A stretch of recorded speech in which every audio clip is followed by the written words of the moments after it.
Welcome back student. ম্যাথের নতুন সেশনে তোমাদের সবাইকে স্বাগত। আমি তোমাদের অভিজিৎ স্যার। আজকে যেটা নিয়ে আমরা আলোচনা করব সেটা হচ্ছে পরিমিতির একটা চ্যাপ্টার। ঠিক আছে, পরিমিতির আমাদের মাধ্যমিক সিলেবাসে 4টে চ্যাপ্টার আছে: গোলক, শঙ্কু, চোঙ আর আয়তঘনক। আয়তঘনক ঘনক দুটো একই রকম হবে। তো এই 4টে চ্যাপ্টারের মধ্যে থেকে সব কোশ্চেন আসে। আর একটা আছে বিবিধ চ্যাপ্টার, মানে হচ্ছে সব কটা মিলিয়ে একটা। ঠিক আছে, তো আজকের আমাদের আলোচনার বিষয় হচ্ছে গোলক। ঠিক আছে, গোলকটা কী আগে সেটা ভালো করে মাথার মধ্যে নিয়ে নাও। গোলকের একটা উদাহরণ দাও তো। গোলকের একটা উদাহরণ যেটা আমরা সবসময় ব্যবহার করে থাকি, ফুটবল, ঠিক আছে, বা ক্রিকেট বল, সবটাই গোল। তো ফুটবল বা ক্রিকেট বল যদি আমরা দেখি, তো ওটা দেখব গোটাটাই একটা বক্রতল দ্বারা তৈরি। ওপরটা তলটা পুরোটাই বক্রতল, ক্রমশ বেঁকে বেঁকে যায়। যদি আমরা হাত দিয়ে স্পর্শ করি কেমন দেখতে পাবো? দেখতে পাবো যে প্রত্যেকটা অংশ ক্রমশ বেঁকে বেঁকে যাচ্ছে। ঠিক আছে, তার মানে এর একটাই তল, আর সেই তলটা হচ্ছে বক্রতল। বোঝা গেল? সো একটি মাত্র বক্রতল দ্বারা গঠিত একটা ঘনবস্তুর নাম কি? একটা ঘনবস্তুর নাম হচ্ছে গোলক। উদাহরণ কি? ফুটবল। ঠিক আছে, সো এই বক্রতল যেটা, সেটাকেই কি বলা হবে তাহলে? সমগ্রতল। বোঝা গেল? সো বক্রতলের ক্ষেত্রফল যা, সমগ্রতলের ক্ষেত্রফল একই। সো কোথাও যদি বলে বক্রতলের ক্ষেত্রফল, তার মানে সেটাই তার সমগ্রতলের ক্ষেত্রফল। সো গোলকের সমগ্রতলের ক্ষেত্রফলের সূত্র হচ্ছে 4πr²। আর মানে হচ্ছে ব্যাসার্ধ। ব্যাসার্ধ কোনটা? এই যে গোলক, এর কি বলা হচ্ছে? বক্রতল, মানে ক্রমশ বেঁকে বেঁকে যায়।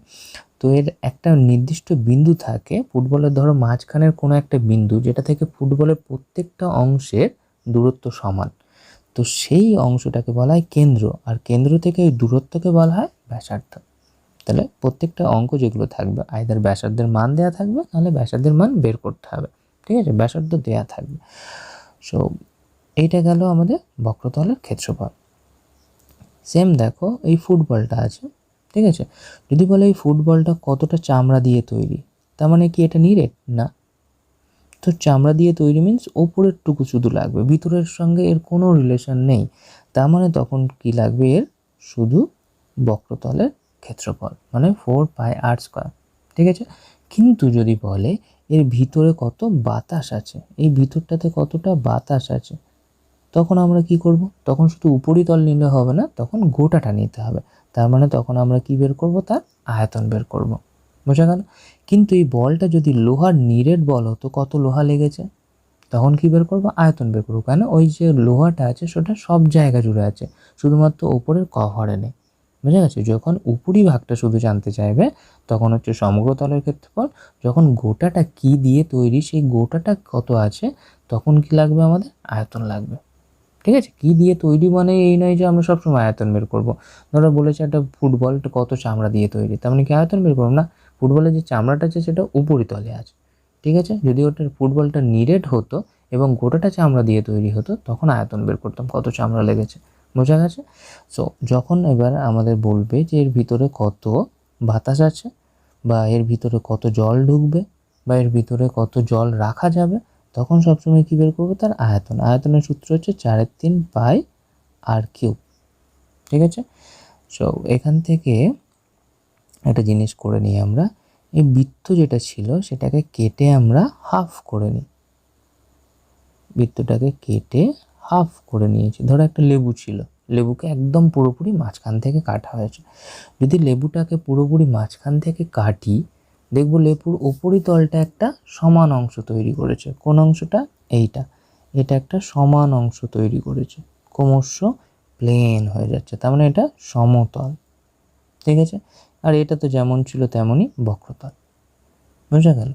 তাহলে যদি গোলককে হাফ করা হয়, তার দুটো তল পাওয়া যায়। গোলককে হাফ করলে তাকে বলা হয় অর্ধগোলক। অর্ধগোলকের কটা তল হয়? দুটো তল। এই উপরিতল যেটা সমতল, আর নিচে একটা যেটা বক্রতল ছিল। তো যখন উপরিতল নিচ্ছি এই উপরিভাগটা, তখন এই উপরিভাগটা ভালো করে দেখো। যদি দেখা যায়, লেবুটাকে সোজা করে দেখো কেমন দেখতে লাগবে? এইরকম গোল দেখতে লাগবে, মানে বৃত্ত। সো বৃত্তের ক্ষেত্রফলের সূত্র হচ্ছে πr²। ওকে, আর এইখানে যেটা বক্রতল ছিল, আগের বক্রতলের ক্ষেত্রফল কত ছিল? 4πr²। এখন তার হাফ, মানে হচ্ছে 2πr²। তো তাহলে ওভারঅল ক্ষেত্রফল সমগ্র তলের ক্ষেত্রফল কত হয়ে গেল 3πr²। কেন 2πr² আর πr² যোগ করে দাও 3πr²। এটা হয়ে গেল সমগ্র তলের ক্ষেত্রফল। বুঝা গেছে? তো সমগ্র তলের ক্ষেত্রফল অর্ধগোলকের ক্ষেত্রে কি বেরোবে 3πr²। এবার যদি আমরা সেম জিনিসটার আয়তনে চলে আসি, মানে ধরো এই যে লেবুটা ছিল গোটা লেবু, সেটা কেটে হাফ করেছে, তার আয়তনে কি পরিবর্তন হবে? আয়তনটা জাস্ট হাফ হয়ে যাবে, এর তো কোনো এক্সট্রা কিছু হলো না। আগে যতটা লেবু ছিল এখন তার হাফ লেবু আছে। তো আগে ছিল 4/3πr³, এখন কত হবে 2/3πr³। সোজা জিনিস, ঠিক আছে? আয়তনটা হাফ হয়েছিল, কিন্তু বক্রতলের ক্ষেত্রে এই বক্রতলটাও হাফ হয়েছে, কিন্তু উপরে আর একটা তল এসে যাওয়ার জন্য সমগ্র তলের ক্ষেত্রফলটা পাল্টে গেছিল, আর কিচ্ছু না। বোঝা গেছে? তো এই গেল আমাদের সূত্র। সূত্র তাহলে কী কী পেলাম? সূত্র পেলাম সমগ্র তলের ক্ষেত্রফল 4πr² গোলকের, আর অর্ধগোলকের সমগ্র তলের ক্ষেত্রফল 3πr²। গোলকের আয়তনের সূত্র 4/3πr³, আর অর্ধগোলকের আয়তনের সূত্র 2/3πr³। এখানে একটা জিনিস আমি বলে রাখি, বেসিক্যালি যেটা বলা উচিত, সেটা ধরো একটা বাটি তৈরি করতে কত লোহা লেগেছে বা কিছু। তো বাটিটা ফাঁপা যদি হয়, এর শুধুমাত্র কি লাগবে? বক্রতল লাগবে। কেন? এখানে তো কিচ্ছু নেই, ওপরটা ফাঁকা, ঠিক আছে? তো এটা ভূমিটা তো লাগবেই না, সো এর গাটুকু লাগবে, শুধু বক্রতলের ক্ষেত্রফল। তখন কি লিখবো আমরা? 2πr²। তখন কিন্তু আমরা 3πr² বের করব না, ঠিক আছে? এবার ধরো একটা কোনো গম্বুজ আছে, গম্বুজটা কেমন? এরকম উল্টে দেয়া গম্বুজ, অর্ধগোলাকার গম্বুজ। তার মানে যদি এটা রং করতে হয়, এর শুধু উপরের গাটাকে রং করবে, নিচে তো নেই, সেটা মাটিতে ঢাকা আছে, তো সেখানে রং করার দরকার নেই, ঠিক আছে? তো তখনও কি বের করব আমরা? শুধুমাত্র তার বক্রতলের ক্ষেত্রফল বের করবো, সমতলের ক্ষেত্রফলের এখানে কোনো দরকার নেই। বা কোনো একটা বাটি, এই যেখানে এখানে বাটিটা হয়েছিল, বাটিটা যদি নিরেট হতো, বাটি তো নিরেট হয় না, তবুও ধরে নাও একটা লোহার বাটি ছিল, সেটা নিরেট, তখন কি করব আমরা? তার সমগ্র তলের ক্ষেত্রফল বের করবো। কেন? এই উপরিতলটাও এখন আছে, কেন? ওটা তো নিরেট, মানে ওর উপরিতল আছে আর এর বক্রতলও আছে, তখন বেরোবে 3πr²। বুঝা গেছে? এই হয়ে গেল আমাদের সূত্র। তো আমরা প্রথমে অঙ্কতে চলে আসি। প্রথম অঙ্ক দেখো, একটা গোলক, তার ব্যাসার্ধ বলে দিয়েছে 10.5 সেমি। তাহলে আর এর মান কত? 10.5 সেন্টিমিটার, ঠিক আছে? সমগ্র তলের ক্ষেত্রফল কত? একদম সহজ, সমগ্র তলের ক্ষেত্রফল হচ্ছে 4πr²। তো 4 বসাও, 22-এর 7 বসাও, আর বসাও 10.5, 10.5 r² মানে 2 বার গুণ। বোঝা গেছে? উত্তর আসবে 1386 বর্গ সেমি। বোঝা গেছে? এটা করে নেবে ক্যালকুলেশনটা। তো নেক্সট ম্যাথ দেখো, নেক্সট ম্যাথ দেখি, একটি চামড়ার বল তৈরি হবে, ঠিক আছে? আগে যেরকম বলে দিলাম, একটা যদি বল তৈরি করেছে চামড়া দিয়ে, শুধুমাত্র তার কি আছে? উপরিতল আছে, ভিতরটুকু নেই। তো চামড়া দিয়ে বল তৈরি করতে প্রতি বর্গ সেমিতে কত টাকা খরচ হয়? 1 বর্গ সেমিতে খরচ হয় 17.5 টাকা। এবার টোটাল খরচ হয়েছে 431.20 টাকা। তাহলে এখানে ক্ষেত্রফল কি করে পাবো? এইটাকে এটা দিয়ে ভাগ করলে সমগ্র তলের ক্ষেত্রফল পেয়ে যাব, ঠিক আছে? তো সমগ্র তলের ক্ষেত্রফল কি করে পেতাম? 431.20 ভাজিতক 17.5, এটা বেরোলো সমগ্র তলের ক্ষেত্রফল। আর সমগ্র তলের ক্ষেত্রফলের সূত্র কি? 4πr²। তাহলে 4πr² এর মানে এটা। বুঝা গেছে? আর এর মান আমরা বের করব, ঠিক আছে? সো r² ইকুয়ালস টু কত হবে? 431.20 গুণিতক, উপরে দেখো এই 22-এর 7-এর জন্য 7টা উপরে বসবে, আর নিচে 4 আর 22 বসবে, আর 17.5 যেমন ছিল বসে গেছে। সেখানে r² এর মান কাটাকাটি করলে বেরোবে 49-এর 25। কিসের মান বেরিয়েছে? r² এর মান, ওটা আর এর মান না। তাহলে r² এর মান বেরোলো 49-এর 25। তাহলে আর এর মান কত? √49-এর 25। সো √49 মানে হচ্ছে 7, আর 25 মানে হচ্ছে 5। তাহলে বলটির ব্যাসার্ধের দৈর্ঘ্য 7/5, ব্যাসের না। সো ব্যাসের দৈর্ঘ্য কত হবে?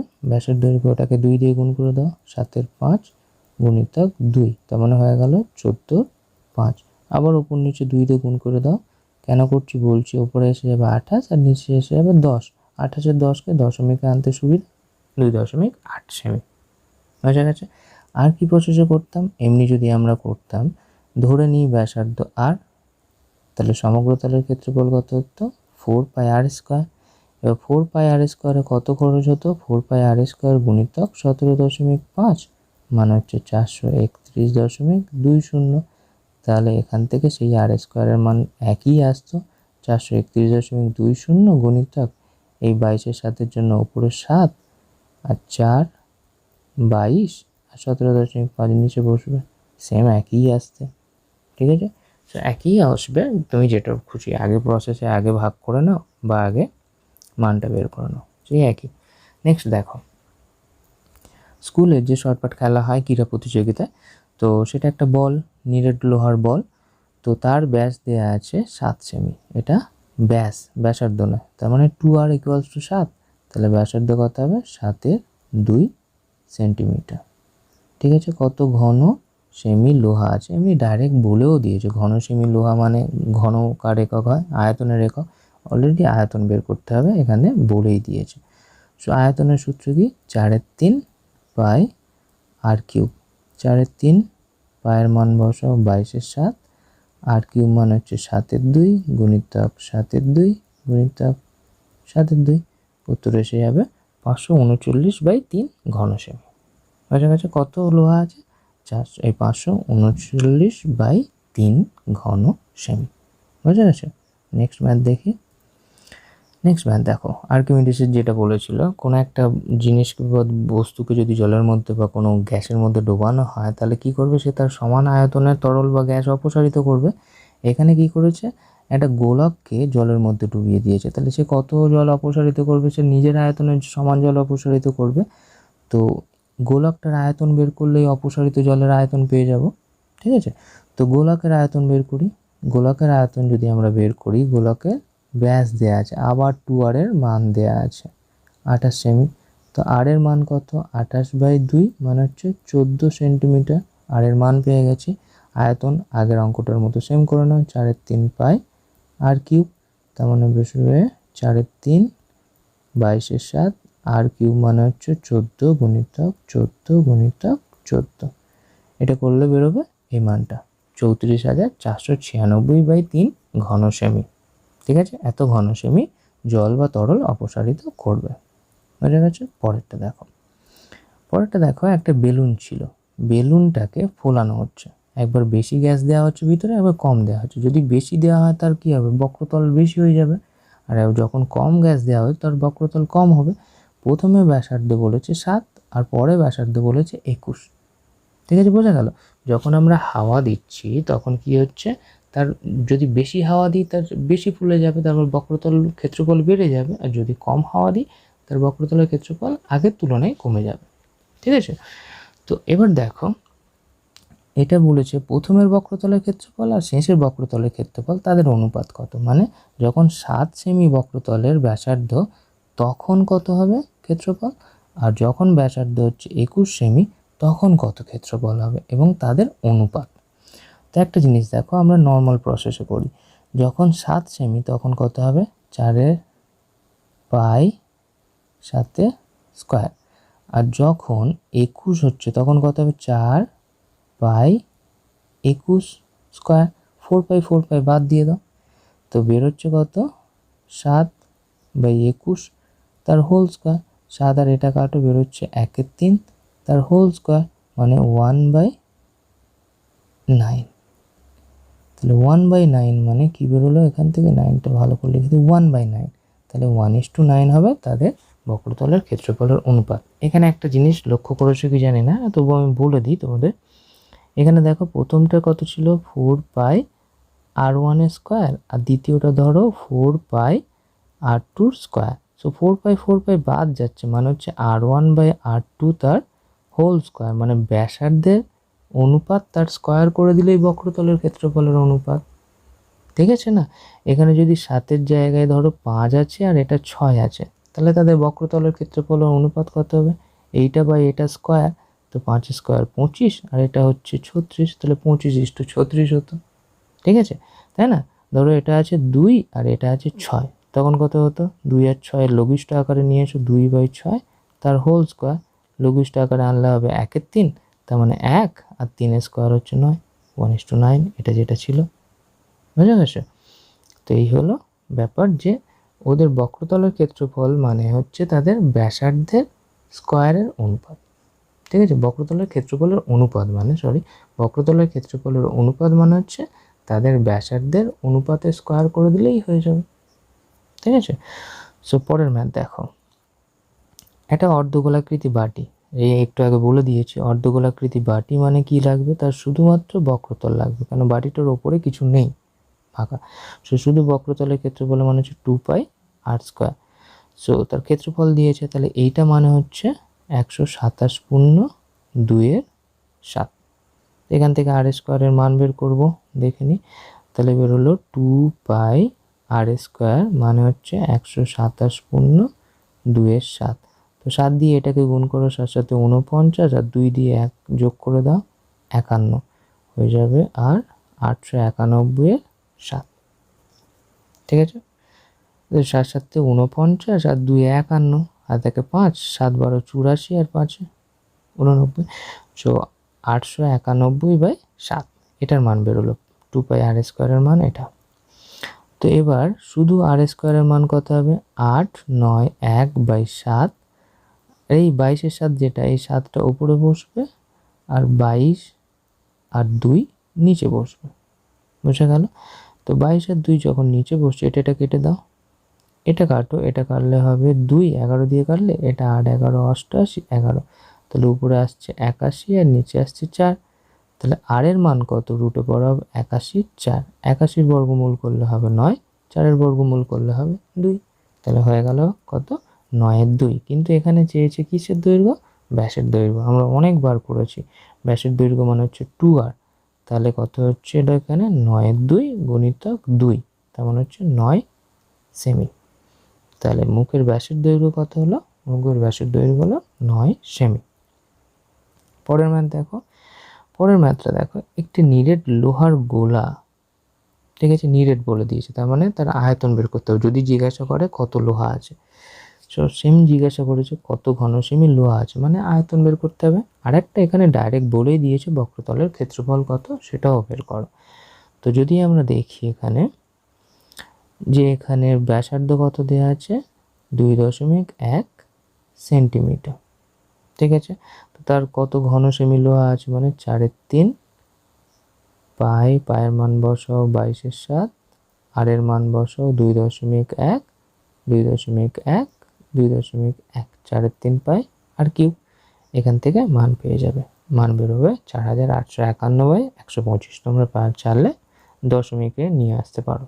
ঠিক আছে, বক্রতলের ক্ষেত্রফল বসো 4πr², 4 22-এর 7, আর মানে হচ্ছে 2.1 ইন্টু 2.1। এখানেও তোমরা ক্যালকুলেশন করবে, উত্তর আসবে 55.44 বর্গ সেমি। বুঝা গেল? ঠিক আছে, তাহলে পরের অঙ্ক দেখো। পরের অঙ্ক বলেছে একটা নিরেট, এটাও নিরেট আছে। সো নিরেট, তার ব্যাস কত, ব্যাস মানে 2r, তাহলে 14 সেমি। তাহলে আর এর মান কত, 14/2 মানে হচ্ছে 7 সেন্টিমিটার আর এর মান পেয়ে গেছে। এইটা গলিয়ে কটা ছোট গোলাপ পাওয়া যাবে। এখানে একটা জিনিস দেখো, আমরা সবাই দেখি এই জিনিসটা, যখন বাড়িতে রুটি তৈরি করা হয় তখন প্রথমে আটাটাকে থাসা হয়, থাসার পরে একটা বড় একটা মণ্ড তৈরি হয়, তৈরি হয় তো।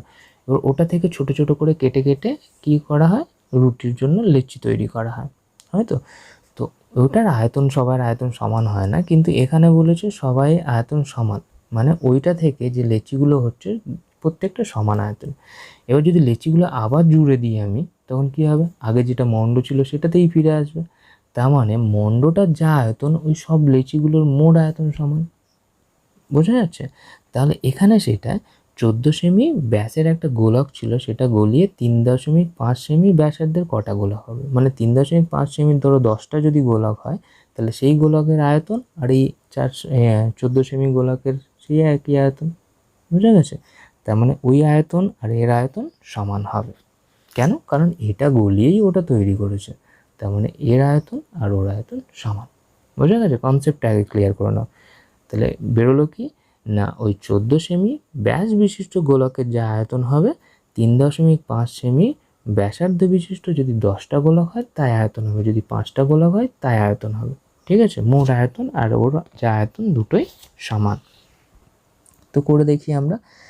এখানে দেখো প্রথমে যেটা বলে দিয়েছিল 2r = 14, তাহলে r এর মান কত 7, 14কে 2 দিয়ে ভাগ করে দাও। তো এর আয়তন কত হলো 4/3 বাই 7/3। এবারে যে এই ছোট গোলকটা পাওয়া যাচ্ছে তার আয়তন কত 4/3 বাই 3.5 তার হোল কিউব। ঠিক আছে, এবার কটা গোলক পাওয়া যাবে জিজ্ঞাসা করেছে, ধরে নিই এক্সটা, তাহলে এক্সটার মোট আয়তন কত গুণিতক এক্স। এবার এই আয়তন আর এই আয়তন কি হবে সমান হবে, আমরা এতক্ষণ তাই বললাম। তো যদি সমান হয় এখানে সমান দিয়ে দাও, তো 4/3 পাই 4/3 পাই দুদিক থেকে বাদ গেল।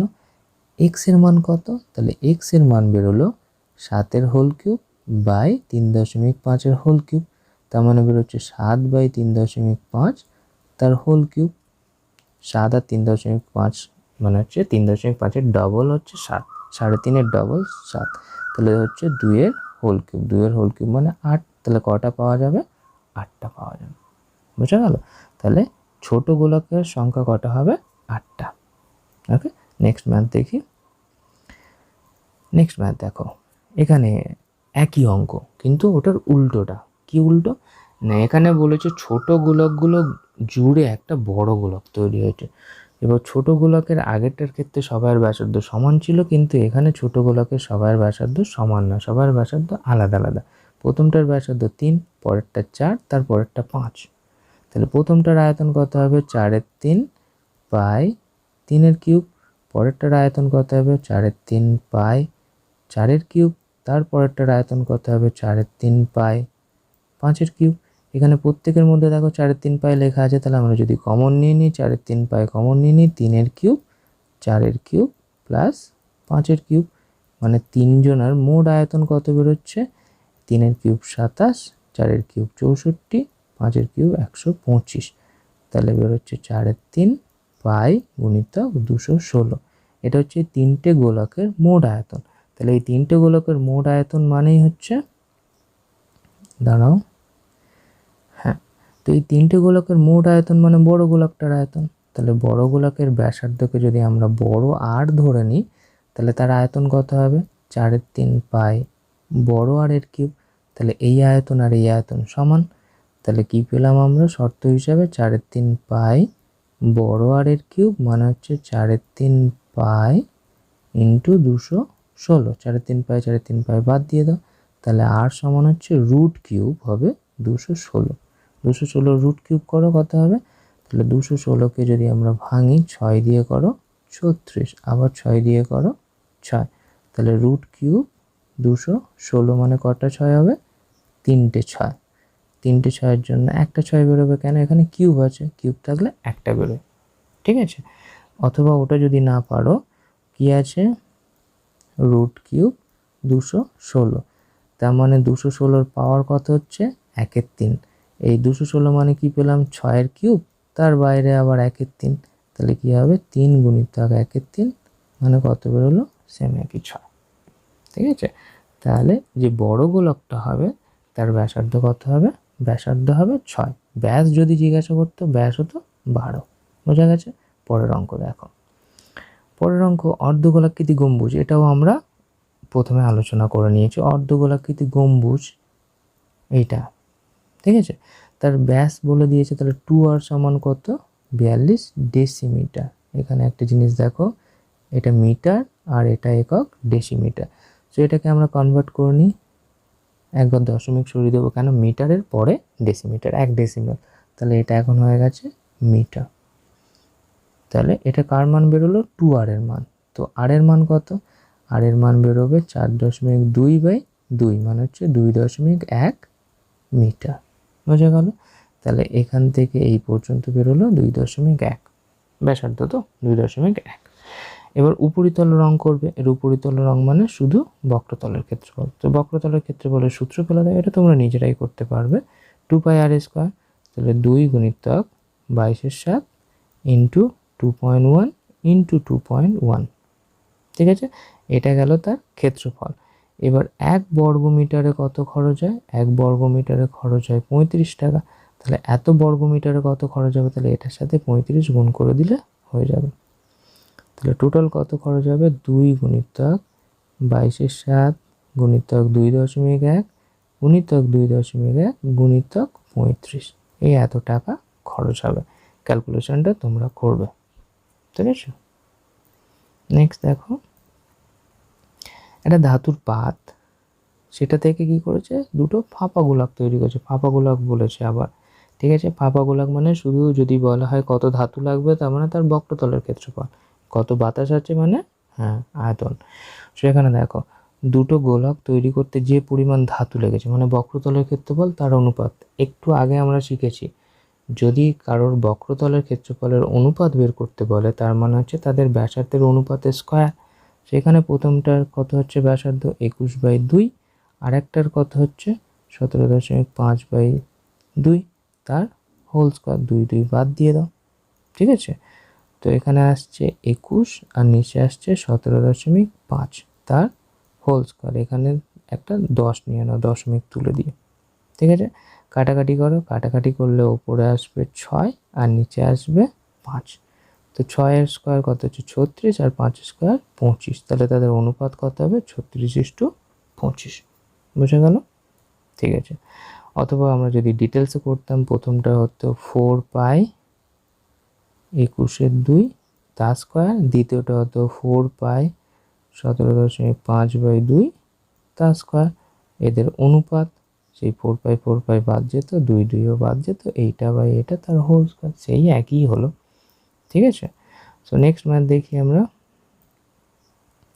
নেক্সট ম্যাথ দেখো, একটা ধাতব গোলক তার উপরিতল এমনভাবে কেটে নেওয়া হয়েছে, কেটে নিতে যেটা নতুন গোলক পাওয়া গেছে সেটার বক্রতলের ক্ষেত্রফল আগে যা ছিল তার অর্ধেক হয়ে গেছে। সো এখন তাদের আয়তনের অনুপাত একটু ডিটেলসে বলে দিই। দেখো কি হয়েছে জিনিসটা, ধরো তুমি একটা লেবু নিয়েছো, ঠিক আছে? লেবুটা গোলক। এবার লেবুর ওপরে যদি খোসাটা আমরা ছাড়িয়ে নিই, তারপরে যে কুশিটা পড়ে থাকবে সেটাও একটা গোলক। এখানে সেই জিনিসটা করেছে কি না, একটা গোলক ছিল সেটার উপরিভাগ থেকে কেটে নিয়েছে, কেটে নিতে এখন যেটা গোলক পাওয়া যাবে সেটাও মানে যে ঘন বস্তু পাওয়া যাবে সেটাও একটা গোলক। কিন্তু একটা কন্ডিশন এখানে দিয়ে দিয়েছে। কি কন্ডিশন? আগে যা বক্রতলের ক্ষেত্রফল ছিল এখন তার হাফ হয়ে গেছে। মানে আগে যদি 20 ছিল বক্রতলের ক্ষেত্রফল, এখন হয়ে গেছে 10। আগে যদি 40 ছিল, এখন হয়ে গেছে 20। বুঝা গেছে? এই কন্ডিশন আছে। তো এবার আমাকে কি কোশ্চেনটা কি করেছে? কোশ্চেনটা করেছে এখন যেটা পড়ে আছে মানে কুশির আয়তন, আর যেটা কেটে নিয়েছি মানে শুধু খোসাটার আয়তন, এদের আয়তনের অনুপাত কত। এই হচ্ছে টোটাল তোমাকে কোশ্চেন করেছে, আর এই দেয়া আছে। তাহলে প্রথমে দেখো যেটা আমাদের দরকার সেটা হচ্ছে এই যে গোলকটা ছিল একদম প্রথমে, তার ব্যাসার্ধ ধরে নিচ্ছি বড় আর, ঠিক আছে? তাহলে তার বক্রতলের ক্ষেত্রফল কত হবে? 4π বড় আর স্কয়ার। এবার যেটা নতুন এলো তার ব্যাসার্ধ ধরে নিচ্ছি ছোট আর, তাহলে এখন ক্ষেত্রফল কত হলো? 4π ছোট আর স্কয়ার।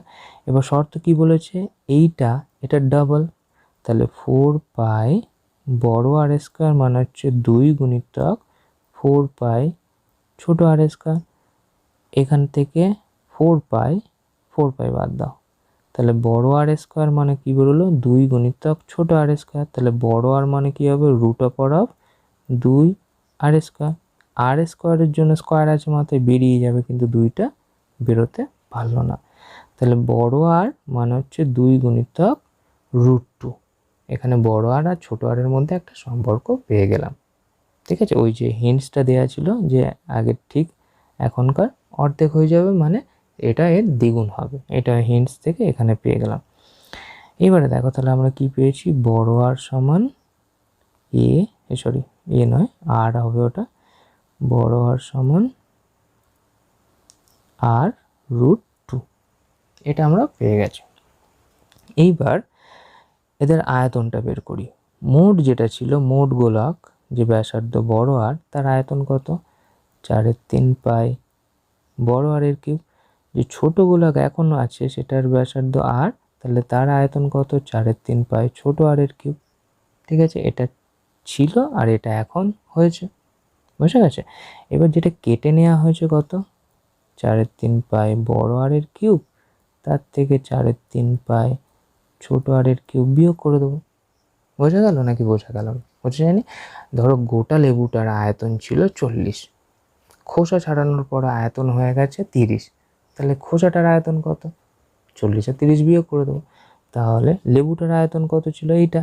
আর এটা হচ্ছে কুচিটার আয়তন, তো দুটো বিয়োগ করলে খোসাটার আয়তন মানে যেটা কেটে নিয়েছি সেটার আয়তন, তো দুটো বিয়োগ করে দিয়েছি, যেটা কেটে নিয়েছি সেটার আয়তন এটা।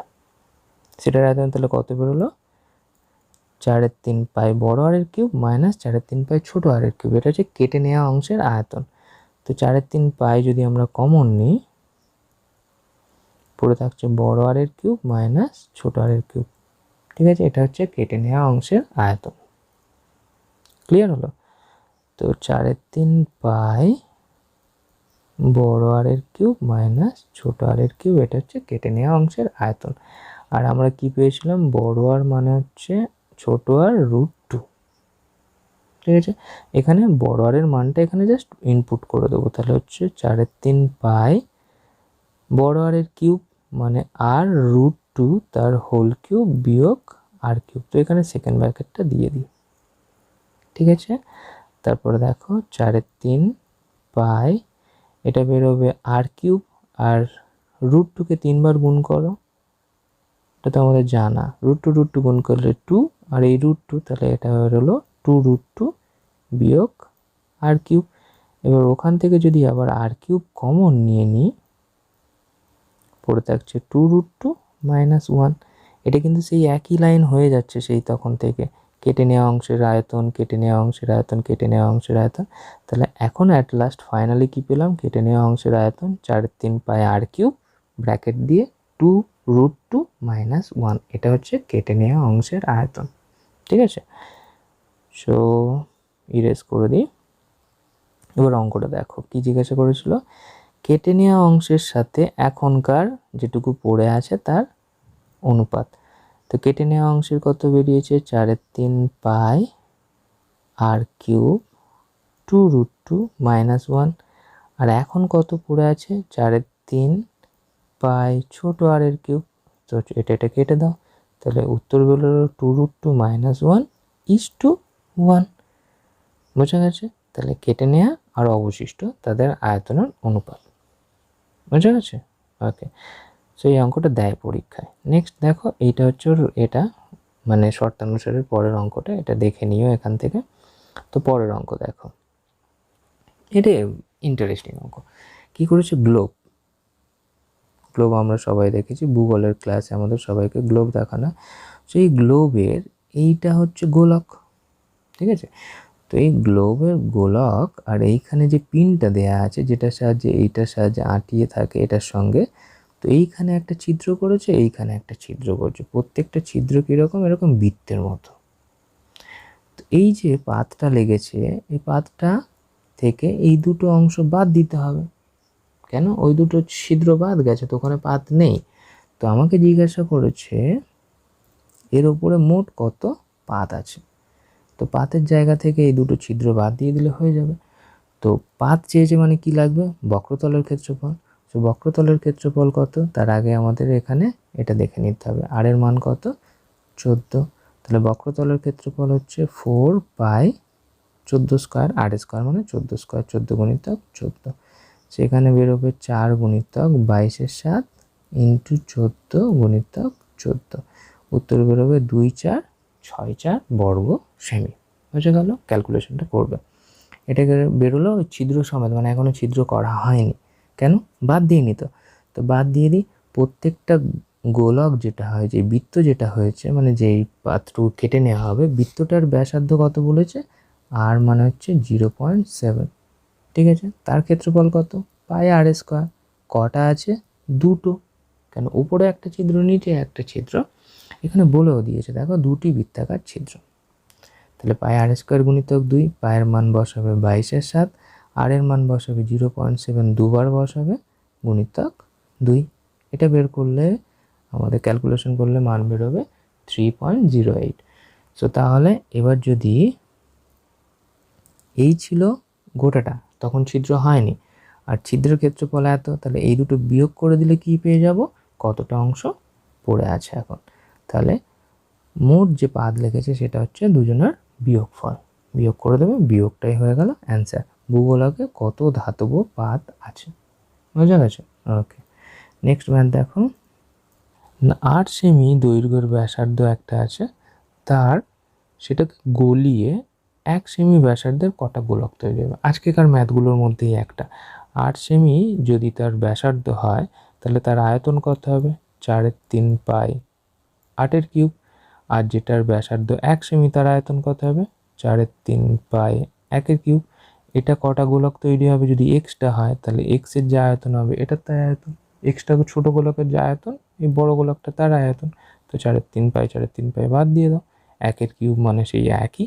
তাহলে এক্স গুণিতক 1 মানে হচ্ছে 8 কিউব, 8 কিউব কত হয়, 512। তাহলে কটা গোলক পাওয়া যাবে, 512টা। এক্সের মান কত বেরিয়েছে, 512। তাহলে কটা ছোট গোলক পাওয়া যাবে, 512টা ছোট গোলক পাওয়া যাবে। ঠিক আছে? সো আজকেকার ক্লাসে দেখো যে গোলকের চ্যাপ্টারে যাবতীয় যা অঙ্ক ছিল প্রথম থেকে শেষ পর্যন্ত সব আমাদের আলোচনা করা হয়ে গেছে। সো এই অঙ্কগুলো তোমরা স্টেপ বাই স্টেপ একটার পর একটা সলভ করবে। যদি কোথাও প্রবলেম হয় কমেন্ট বক্স আছে, কমেন্ট বক্সে লিখে জানাবে। আর পরবর্তী কোন ম্যাথ টপিক নিয়ে তোমরা ডিসকাস করতে চাও সেটাও জানাবে, ঠিক আছে?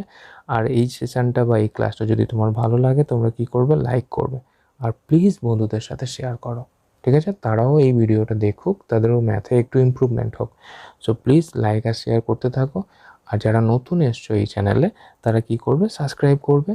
ওই যে লাল রঙের একটা দেখবে আইকন আছে, সাবস্ক্রাইব বলে লেখা আছে, ওটাতে প্রেস করবে। প্রেস করার পরে একটা বেল আইকন আসবে, ওটাতেও প্রেস করতে হবে। শুধু লাল রঙের সাবস্ক্রাইবার বাটনটা প্রেস করলে হবে না, তারপরে যে বেল আইকন আছে ওটাও প্রেস করতে হবে। করলে কি হবে না, যখনই ওই বেল আইকনটা প্রেস করে দেবে তারপর থেকে তুমি এসে গেলে আমার সাবস্ক্রিপশন জোনের মধ্যে।